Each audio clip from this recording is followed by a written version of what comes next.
Chrissy here today with something a little different as a little extra video this month. So you've seen all the unboxings going around and you've seen me do an unboxing most months of these fabulous kits, but I thought I would show you how I store my kits. Now I know everyone's a little different. I think most of the girls on the design team have the very useful box, I think it's called. That's its actual name, from Officeworks.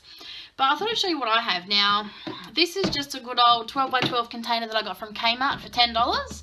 It fits my papers perfectly. I do have to cut off the branding strip, but that's it. And I have this, which I call my little plate of awesomeness, because when it's full with all my embellishments, it really is awesome. And it's just a cheapy little plate, like a little dip platter thingy that I got from a cheapy shop. I couldn't even tell you where I got it. But this is what I do with my kits. So this is my favourite part of the month. So what I do at the end of the month, because I haven't killed a kit in a while, my old kit that was in here, I put in a 12 by 12 bag. So all the Ziploc bags that we get our current kits in, I keep them. And at the end of the month, I put everything in a bag. Now that is because without fail, I run out of time every month before I have to start working on new things.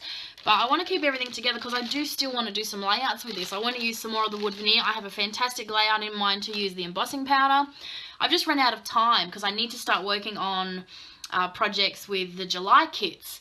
But so I've got everything, I put it all in a bag, so when I'm ready, I'll just pick this up and make some more projects from out of this month, out of the June kit. So that's why I keep them all together.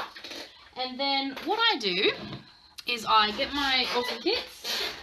I have the squeakiest chair on earth, so forgive the squeakiness. So I get my kits, all in their pretty bags. And then I go through them, I mix all my kits together. I take most of it out of its packaging and I put it in my awesome little tub here. So I do mix my kits together. I get all four. I get the main, the Project Life, the mixed media and the embellishment kit. And I use them all together as one. So I don't have the biggest desk in the world. Well, I do. It's about 2 meters big, but it's full. So we're going to do the best we can here. So these are the bags. I keep these and I put them over here. And I keep all of those. So all of my paper I put in the tub. It is a 12 by 12 tub, but I do have to cut the branding strips off to make them fit most of the time. So let's see. So, stay. Doesn't want to cooperate. So that one doesn't have a branding strip. Yep, see, so that's going to fit in. But see, the sticker sheets do like to bend a bit. So I just pretty much just bend that little strip down there, and I'll just cut these branding strips off. So this is the Project Life kit that we got 3 awesome cutter parts in. Now normally I use my trimmer for this, but it's just one piece, so I'm just going to do that. That goes in like that, and then the printables I put in here as well. Things like this I will keep in the packet and I'll put in here, and then when I go to use it, actually no I won't, I'll put that in there, so we'll do that in a minute. Wood veneer. So I take everything out of its packet and I put it in my little tub of awesomeness. Project Life cards I'll put in there as well. Alphas from the other kit. So this is the mixed media kit. So I'll put the stamp and the pens for that in here as well. The other girls have a much, like a container with an awesome tray in that as well. So theirs is a lot more fan-doogly than mine, but this works for me. So I take this, put it next to me, and I just go through it and get things out that I want to work on.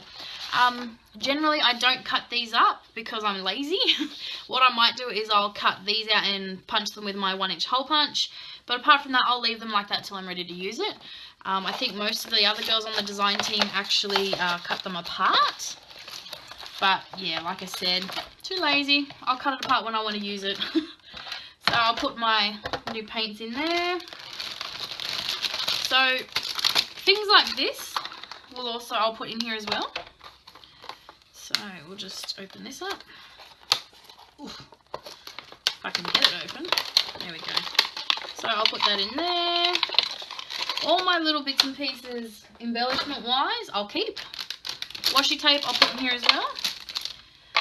because I find that if I can see it, then I'm much more likely to use it. All these little bags I keep. I've got a little stash over on my desk, so that way I'm more likely to use them again. Packets like this, what I will do is when I have this on my desk, I'll just sit them in like that. So, like I said, if I can see it, I'm more likely to use it. So there are a few bulkier things this month, but, you know, we make it work. So now on to the main kit. So this is all the paper. Now, lucky us on the design team also got the paper add-on, so there's a little extra paper in there. More wood veneer. So like I said, I take everything out and put it all together. So I will put that in there too. All together. Oh, there's a little heart in there. Get out. There we go. The buttons I'll keep with these. You know, I'll keep these in their packets because I find if they come out, I'll lose them. So put them there for now. Same with those. Die cuts I do like to open because, like I said, I'm much more likely to use it if it's out. So I'll put them in my last little container. And plus I like to look at all the pretty die cuts. I really do. Same with, they will go in there. So I'm just going to move this out the way. So what I'll do is when I go to use it, I'll just stick that on top. And then I've got all my embellishments in the one place. So, second set of alphas will go in here as well. More of the printables. So I'll put these all together under here. So what I do before I start a layout is I'll look at what I've got, the photo and things. See, packages, I'll take out the cardboard and keep the plastic. Always good when you're a mixed media artist like me. It's good to have a little collection of plastic. So, what was I saying? Yes, I'll go through my kit and get out things that I think I'll want. Like, I'll go through this box. I'll get out anything that I might like off the printables, a stamp, or pick up my paper and my alphas. Then I will put this down. I'll put this on my desk. And that's what I'll work with. So I always have this, which is why I like to put everything together. So what I'm going to do now is I'm going to just cut the branding strips off these. This one I don't have to because it will fit. And I don't think I'll do that with the extra paper just yet because I have an idea of what I really want to do with a lot of this paper this month. And, yes, so it's a surprise. So we'll see how we go. But it's something I need to do once I'm finished with all my other projects because I like to use up all my leftovers when I do it. So that might give you a little hint. Now, I'm just going to trim my paper. I'm just going to trim the branding strip off. I got a new trimmer and I haven't yet worked out how to take this off. So it sort of doesn't go all the way because you get a scoring, where's my scissors? A scoring tip as well as a cutting tip with my new cutter. And I haven't yet worked out how to take it off properly. So it's the scoring tip is just sitting there at the moment, which means it doesn't cut true 12 by 12. But we make do.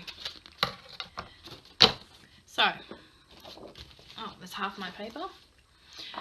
Branding strips I keep as well, especially the Kazar ones, because if you'll see, they generally have something on the other side, like a phrase or a pattern or something. Actually, I think most branding strips do, not just Kazar. So I'll keep all these. Because they can be used as fake washi or, you know, another layer, something like that, which is why I like to keep them. No waste. We waste nothing. If you saw any one of my videos from last month, I believe I mentioned that I even kept the packaging from the U-Rock collection and cut the U-Rock off and used it as an embellishment. So that was pretty cool. So yeah, always look at your packaging and things, you know. Waste nothing in the scrappy world. So, paper always goes on the bottom because, I don't know, I'm pedantic like that. And it stays nice and pretty and flat. And you're asking, well, you've already put everything in first, so why not just do it all in one go? Which is what I ask myself every month. So I'll just move all this out of the way. Put my pretty paper in my branding strips. And then, the best part, this even fits in here as well. See? Ta-da! So, that is my kit ready to use. So that's everything from all 4 kits in one lovely little box. But my favourite part is that I can also put my plate of awesomeness in here and then take it out to sit on my desk and work on. So that's what I love. So that is how I store my kits. What about you guys? How do you store your kits? Do you put it all together, or do you just add it to your stash and use it away? Let us know in the comments below. We'd love to hear from you and hear everyone's awesome storage ideas. Who doesn't love storage in the scrappy world? I know I do. And Corinne's a big fan too. She's the worst, if you ask me. She's terrible. So thanks for watching. I hope you've enjoyed the video, and I'll see you real soon with awesome projects using these fabulous kits. Bye.